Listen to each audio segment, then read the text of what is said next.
Иргэд тусгай зөвшөөрлөлийн эрүүл мэндийн байгууллагаас эмчилгээ үйлчилгээ аваад хохирох тохиолдол цөөнгүй гарч байна.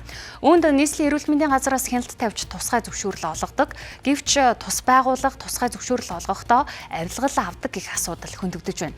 Иймээс өнөөдрөөс нийслэлийн эрүүл мэндийн газарт шалгалт орж эхэлжээ. Энэ нийслэлийн эрүүл мэндийн газар бол маш дунд чатанд байгаа авилгалын сонгодог жишээ байна гэдгийг маш олон хүн иргэд гомдол гаргаж байна. Бүх юм тэнд очиод гацдаг. Тэгээ эмнэлгүүдэд хуваарлагдж байгаа тэр тоног төхөөрөмжийг нийслэлийн эрүүл мэндийн газар өөрөө худалдаа авалтыг нь хийдэг. Тэгээ чанаргүй юм шахдаг.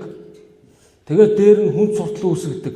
Хүнд суртлынхаа хариуд тусгай зөвшөөрлүүдийг сонгоход дандаа шинээр олоход дандаа авилгал авдаг нэг юм ялцсан хэдэн төшөмдүүд энэ нийслэлийн эрүүл мэндийн газар байна гэдэг ийм гомдол мэдээлүүд ирж байна.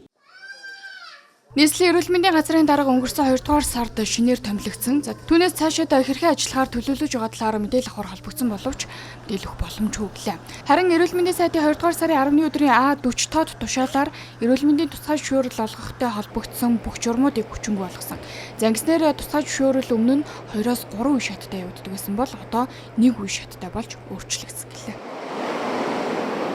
Яг бид нар энэ тусгай зөвшөөрөл олгох энэ асуудлыг ер нь захимжуулах, айлуулах, хүний оролцоо багтаахын тодорхой болгох зүйлүүд дээр бид нар анхаарал хандуулж байгаа. Байгууллага хасагдсан, эсвэл хасагдсан хэсэг нь тодорхой биш нөхцөл байдал үүсэх. Энэ нэргээд гомдлыг үүсгэж байсан. Тэгэхээр одоо бид барьж байгаа бодлого бол ерөөсөө тусгай зөвшөөрөл олгож болох юм байна. Эсвэл болохгүй юм байна. Яагаад болохгүй байгаа юм бэ гэдэг хариугаал маш хурдан өгөөд дараа өсөлт өгж байгаа байгууллага тэрийг засах боломжийг хурдан өгье гэдэг.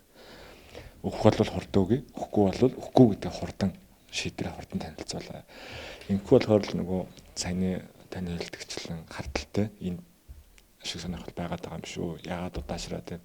Ойлгомжгүй байдлал хамгийн их эрсдлийг дагуулад байгаа юм л да.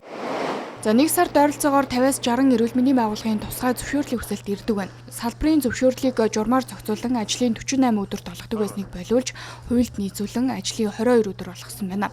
За тодорхойлбол зөвшөөрлийг олгохын тулд 2 үе 133 шат дамжлага олон төрлийн бичиг баримт шаарддаг хүнд сурталыг бууруулна гэж үзэж байна.